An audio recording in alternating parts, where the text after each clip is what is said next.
Commander Jake Martinez stared at the blue hologram floating above his desk.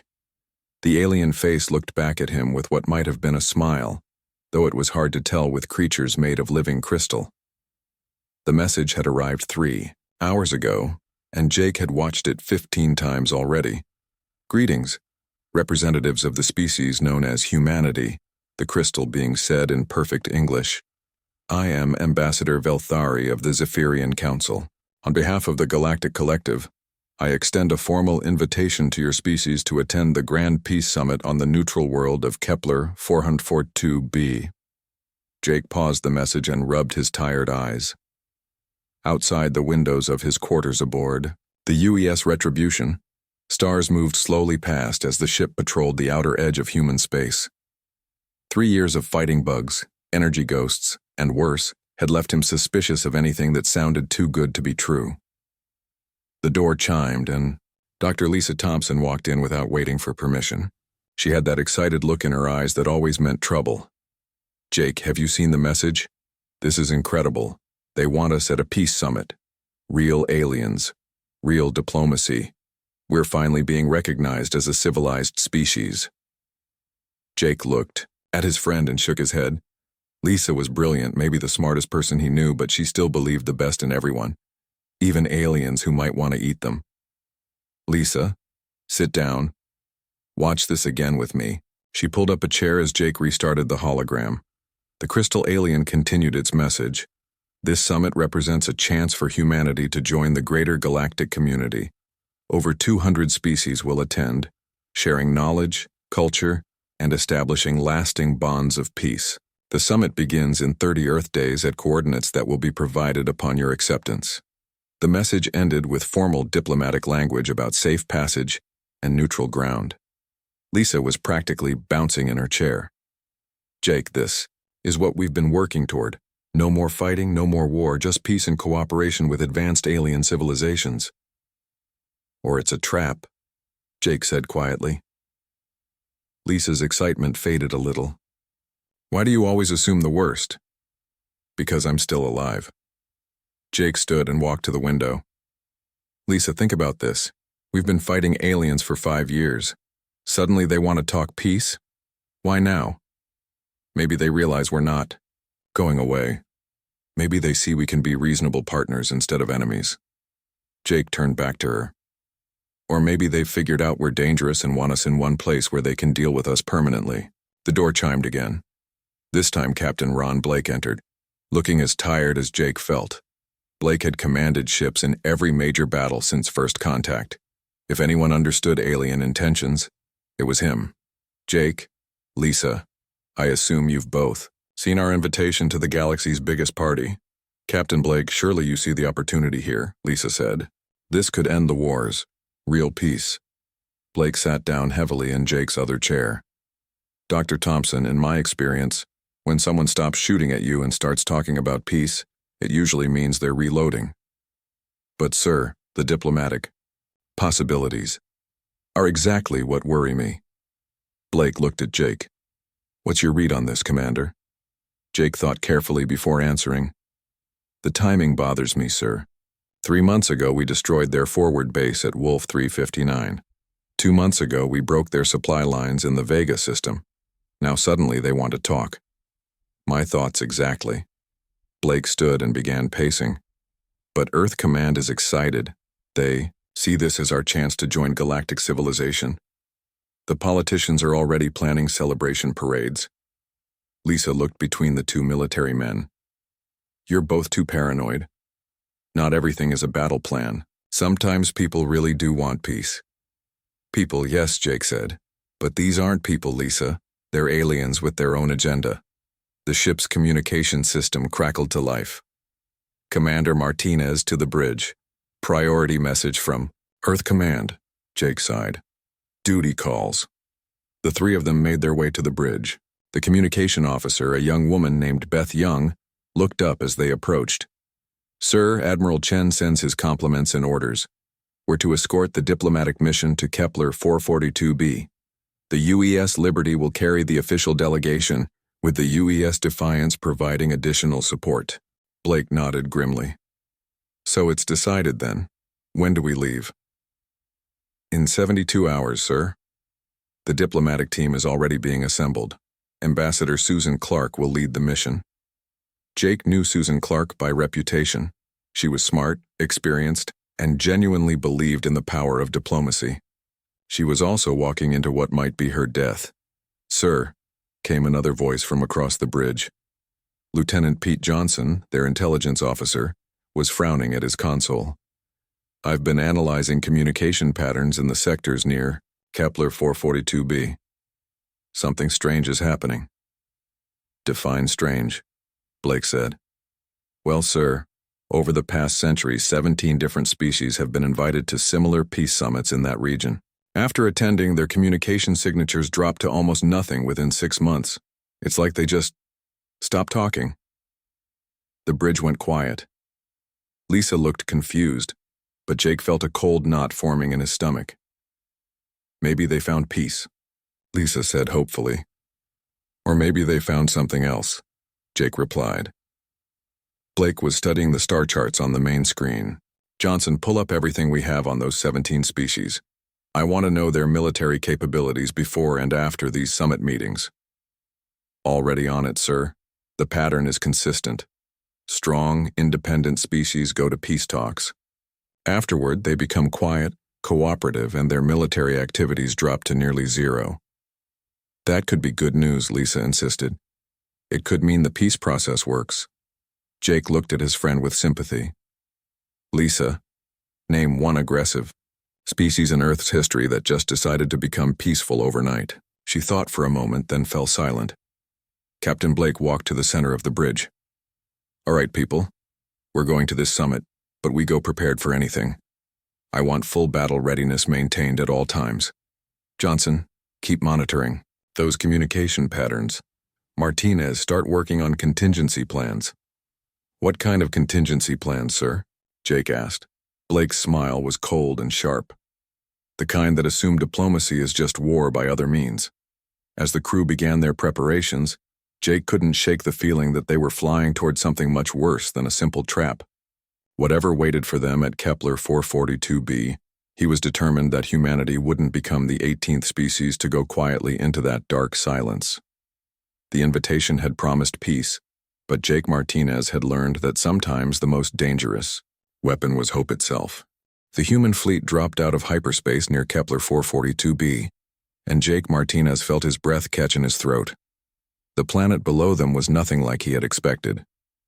Instead of a simple world with meeting halls, massive cities floated in, the atmosphere like giant jewels suspended in blue sky. My God, whispered Dr. Lisa Thompson from beside him on the bridge of the UES Liberty. It's beautiful. Each floating city was different. Some looked like crystal spires that caught and reflected sunlight. Others were organic shapes that seemed to grow rather than be built. Still others appeared to be made of pure energy, glowing, with soft colors that shifted and changed. Captain Ron Blake stood at the center of the bridge, his face showing none of the wonder that Jake felt. Impressive, but I wonder what we're not seeing. Lieutenant Dan Cooper, the young communications officer, looked up from his station. Sir, we're receiving landing coordinates for the main diplomatic city. They call it Harmony Station. Jake studied the tactical display. 3 human ships against what appeared to be hundreds of alien vessels in orbit around the planet. The alien ships came in every shape and size imaginable. Some looked like living creatures, others were geometric patterns that hurt to look at directly. Any sign of weapons on those ships? Blake asked. None that I can detect, sir, replied Tony Garcia, from the weapons station, but that doesn't mean much. Half of those designs are completely unknown to us. The main screen showed their destination growing larger.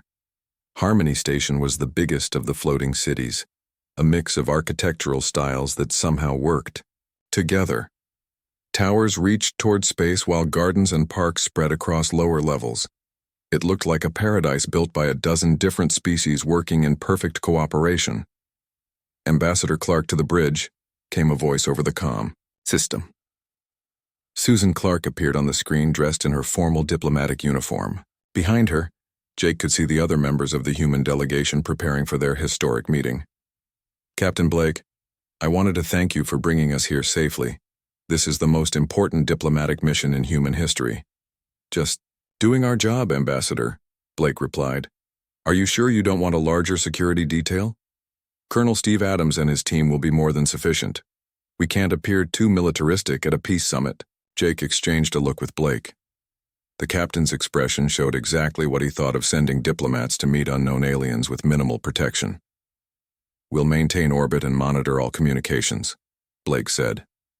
Any sign of trouble, and we'll be ready to extract you immediately. I appreciate the caution, Captain, but I don't think that will be necessary. The preliminary communications have been very encouraging. The screen went dark, and Blake shook his head. Encouraging. Right. An hour later, Jake watched the diplomatic shuttle disappear into Harmony Station's docking bay. Dr. Thompson had gone with the delegation as a cultural expert, leaving Jake feeling oddly alone despite being surrounded by his crew. Sir, Lieutenant, Cooper called out, I'm picking up some interesting communication patterns. Blake walked over to Cooper's station. What kind of patterns? Well, sir, there's a lot of chatter between the alien ships, but it's all in languages our computers can't translate. What's strange is the frequency distribution. Most of it is on very low power settings, like they're trying to keep the range short. Local conversations, Jake mused. Maybe they don't want everyone hearing what they're saying. That's what I thought too, sir. But here's the weird part. Every few minutes, there's a high-power burst transmission that goes out to all ships, simultaneously. It's the same message every time, but I can't decode it. Blake was quiet for a moment. Could be a time signal, or a status check. Or orders, Jake added quietly. Down on the planet's surface, the human delegation was being welcomed with a ceremony that would have impressed anyone. Ambassador Clark found herself in a vast hall filled with beings from across the galaxy. Some walked on legs, others floated, and a few moved in ways that defied easy description. The Zephyrian who had sent their invitation, Ambassador Velthari, approached with what Susan hoped was a friendly expression. The crystal being's voice came through a translator device. Welcome, humans, to Harmony Station. We are honored by your presence. The honor is ours, Susan replied, following diplomatic protocol. We come seeking peace and understanding between our peoples.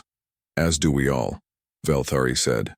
Come, let me show you the wonders of galactic cooperation. The tour that followed was designed to impress, and it worked.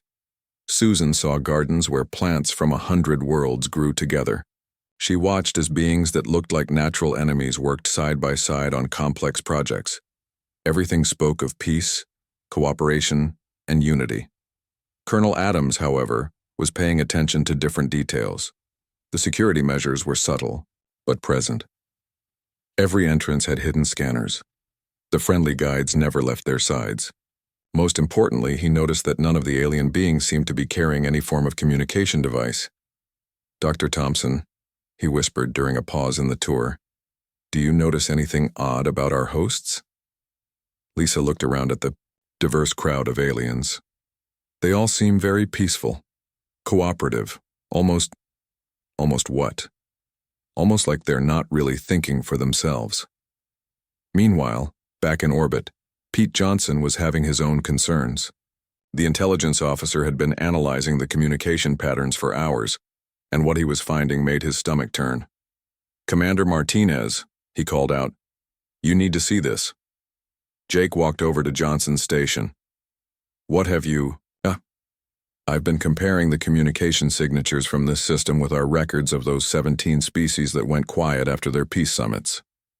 And? Sir, the signatures match. The same pattern of high-power control signals, the same reduction in independent communications, the same everything. Whatever happened to those 17 species, it happened right here. Jake felt ice in his veins. Are you certain? As certain as I can be with this data. Commander, I don't think those species found peace. I think they found something else, entirely. On the planet below, the welcoming ceremony was reaching its climax. High Arbiter Thexnel, a being that looked like living shadow, was addressing the assembled delegates. Friends from across the galaxy, the shadow being said, You have come here seeking peace. We offer you something far better. We offer you unity. We offer you the end of conflict, the end of want, the end of the chaos that comes from independent thought and action. Susan Clark felt a chill run down her spine. Something in those words didn't sound like the promise of peace. It sounded like the promise of surrender. Colonel Adams was already moving his hand toward his sidearm when the first energy barriers began to appear around the human delegation. The trap was finally showing itself, and they were already caught in it. High above, Jake Martinez watched the orbital display as every alien ship in the system suddenly powered up weapons that hadn't been visible before. The peace summit was over before it had truly begun. Battle stations. Captain Blake ordered calmly. It looks like we're about to find out what happened to those 17 species. The galaxy's version of peace talks was about to meet Earth's version of the same thing. Ambassador Susan Clark stood perfectly still as the energy barriers hummed to life around her delegation. The beautiful Hall of Harmony Station had transformed in seconds from a place of welcome to a prison. Around her, aliens that had seemed friendly moments before now watched with what could only be described as hungry anticipation. High Arbiter Thexnel moved closer, its shadow form seeming to absorb light rather than reflect it. When it spoke, the translator made its voice sound almost gentle, which somehow made the words more terrifying. Please do not be alarmed, humans. What you are experiencing is simply the natural progression of galactic civilization. Every species that joins our collective goes through this same process. What process? Susan demanded, her diplomatic training keeping her voice steady despite her fear. The process of becoming peaceful, of learning cooperation, of understanding that individual will leads only to chaos and conflict. Colonel Steve Adams moved slightly, positioning himself between the ambassador and the shadow being. His hand rested casually near his weapon, though he knew it would probably be useless against whatever technology held them trapped. Dr. Lisa Thompson looked around at the other alien delegates in the hall. Now that she knew what to look for, the signs were obvious.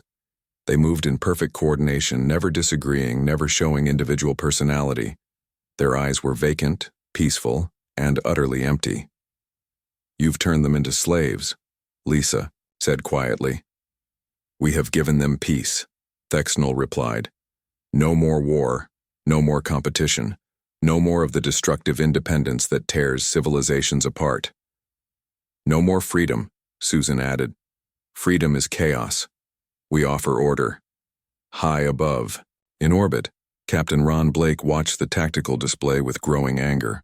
Every alien ship in the system had revealed hidden weapons, all pointed at the 3 human vessels.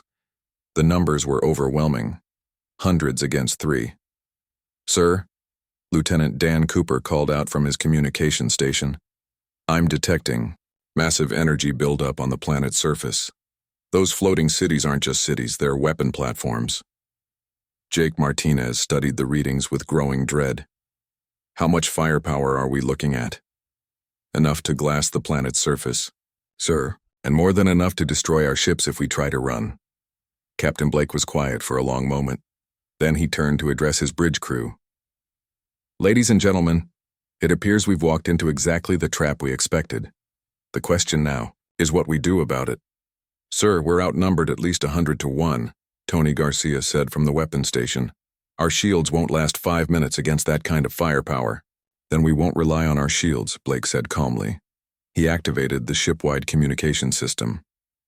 All hands, this is the captain. We are currently in a hostile situation. The diplomatic mission has been compromised, and we are facing overwhelming enemy forces. However, this is exactly why we prepared for this possibility. On the planet below, Susan Clark was facing her own moment of truth. The shadow being had made its ultimatum clear: surrender human independence and join the collective, or be destroyed along with their ships in orbit. I need to communicate with my government, Susan said, playing for time. There is no need. The decision has already been made for you. Your ships will lower their shields and submit to our control. Your colonies will accept our guidance. Your people will learn the peace of unity. And if we refuse, Thexnell gestured toward the walls of the hall, which had become transparent. Through them, Susan could see the weapon platforms powering up, energy crackling between massive arrays that could devastate worlds. Then you will join the others who chose destruction over peace. Colonel Adams stepped forward. There's a third option you haven't considered. Which is? You could try to make us. The shadow being actually seemed amused. Colonel Adams, you are trapped in an energy field, surrounded by the combined might of 200 civilizations on a planet covered with weapons that could destroy your entire fleet. What exactly do you think you can do? Adams smiled grimly and pulled a small device from his belt. I can do what humans do best. I can break things. The device was small, barely larger than a coin, but Susan recognized it immediately. Every member of the human delegation carried one. It was an emergency beacon, but not the kind used for rescue calls. Back on the Liberty, an alarm began sounding on Jake Martinez's station. Sir, we're receiving a Priority Alpha signal from the surface. Priority Alpha was code for one thing. Diplomacy had failed completely, and it was time for the military to take over. Captain Blake nodded grimly. Gentlemen, activate Protocol 7. Protocol 7 was something the human military had developed, after years of fighting aliens who seemed to treat war as a game with rules. It was based on a simple principle. If someone wanted to play games, humans would change the rules. All ships, this is Blake. Execute Scorched Earth. Repeat, execute Scorched Earth. Throughout the human fleet, crews began implementing battle plans that had been prepared for exactly this scenario. These weren't plans for winning a traditional space battle against superior numbers. These were plans for making the enemy regret ever threatening humanity in the first place. On the UES Defiance, Captain Helen Price began charging the ship's experimental gravity pulse weapon.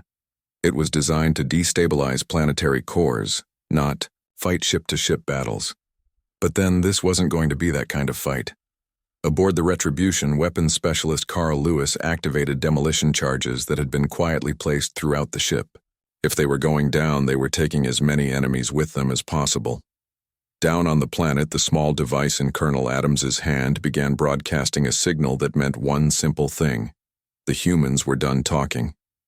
Dr. Thompson looked at her colleague with new understanding. You knew this would happen. We hoped it wouldn't, Adams replied. But yes, we planned for it. Susan Clark straightened her diplomatic uniform and looked directly at the shadow being. High Arbiter Thexnell, you asked us to choose between submission and destruction, but you forgot something important about humans, which is, we don't accept other people's choices. We make our own. The energy barriers around the human delegation suddenly flickered as hidden EMP charges throughout the facility activated simultaneously. The humans hadn't come to this peace summit planning to fight, but they had come prepared for the possibility that fighting might be necessary. As chaos erupted throughout Harmony Station, Susan Clark's final diplomatic message was broadcast on all frequencies to every species in the galaxy. This is Ambassador Susan Clark of Earth. We came here seeking peace through cooperation. Instead, we found slavery disguised as unity. To any species listening who still values freedom, now you know what galactic peace really means. And now, you're about to see Earth's response to that kind of peace. The shadow being's form wavered with what might have been anger. You cannot fight the entire galaxy. Watch us, Colonel Adams said simply. Above them, the human fleet began its attack, and the galaxy learned that sometimes the most peaceful people could also be the most dangerous when pushed too far. Earth's version of peace talks was about to begin. The first explosion shook Harmony Station like an earthquake. Dr. Lisa Thompson grabbed Colonel Adams's arm as the floor beneath them cracked and sparked. Around them, the energy barriers holding the human delegation flickered and died as power. Systems throughout the massive floating city began failing. How? High Arbiter Thexnell demanded, its shadow form wavering with what looked like panic. Our systems are shielded against all known weapons. Colonel Adams pulled out his sidearm and checked the charge. That's your first mistake. You planned for known weapons. The second explosion came from somewhere deep in the station's core. Lisa realized with growing amazement that the humans had somehow planted charges throughout the facility during their diplomatic tour. While she had been admiring alien architecture, the security team had been studying structural weak points. The tour, she said suddenly. You were mapping the station during the welcome ceremony. Dr. Thompson, every member of our delegation had a job beyond diplomacy, Adams replied. Amy Foster was analyzing their communication systems. Rick Stone was identifying escape routes. Even you were gathering intelligence on their technology. A third explosion, larger than the first two, sent shockwaves through the floating city. Through the transparent walls, Lisa could see other floating cities in the distance beginning to list and spark as their power systems failed in chain reactions. High above in space, Captain Blake watched the tactical display with grim satisfaction. The alien fleet, so confident moments before, was struggling to respond to attacks that came from directions they hadn't expected. Status report, Blake ordered. Lieutenant Cooper looked up from his communications station. Sir, the gravity pulse weapon worked better than expected. We've destabilized the power cores of at least 30 enemy vessels. Captain Price reports the Defiance is moving to secondary targets. Jake Martinez monitored the fleet coordination from his position. The demolition charges in the planet's weapon platforms are activating in sequence. Dr. Thompson's analysis of their power grid was perfect. Each explosion is cascading to the next system. What about our people on the surface? Blake asked. Colonel, Adams activated the extraction beacon 2 minutes ago. They're fighting their way to the emergency rendezvous point. On Harmony Station, the human delegation had become a fighting unit. Susan Clark moved with surprising skill for a diplomat, using a captured alien weapon to clear their path through corridors filled with panicking beings. Years of mandatory combat training for all Earth diplomatic personnel was paying off. This way, shouted Rick Stone, the security chief, as he blasted through a door that had sealed itself. The docking bay is 3 levels down.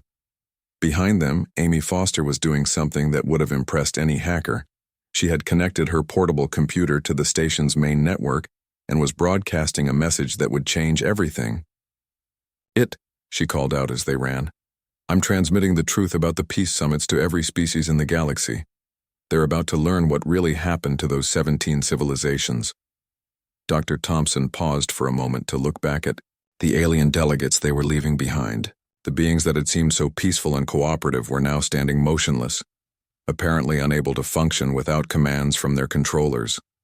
We can't just leave them, she said. We can't save them either, Adams replied grimly. Not yet, but what we're doing here might save the next species that gets invited to a peace summit. The group reached the docking bay to find chaos. Alien ships were trying to launch while explosions continued to rock the station. Some vessels collided with each other in their panic to escape. Others simply shut down as their control systems failed. Lieutenant Dan Cooper's voice crackled through their emergency communicators. Ambassador Clark, this is the Liberty. We have you on sensors. Extraction shuttle is inbound, but you'll need to reach Landing Pad 7. Landing Pad 7 is on the other side of the bay, Stone observed, checking his weapons charge. And there are a lot of very angry aliens between here and there. Susan Clark looked at her team with pride. They had come here as diplomats and scholars, but they were fighting like soldiers. Then we go through them. What happened next would be talked about in human military academies for generations. A small group of humans, outnumbered thousands to 1, fought their way across an alien spaceport while explosions destroyed the station around them. They used tactics that the aliens couldn't predict because they had never faced opponents who refused to follow the rules of civilized warfare. When alien security forces tried to surround them, the humans split into smaller groups and attacked from multiple directions.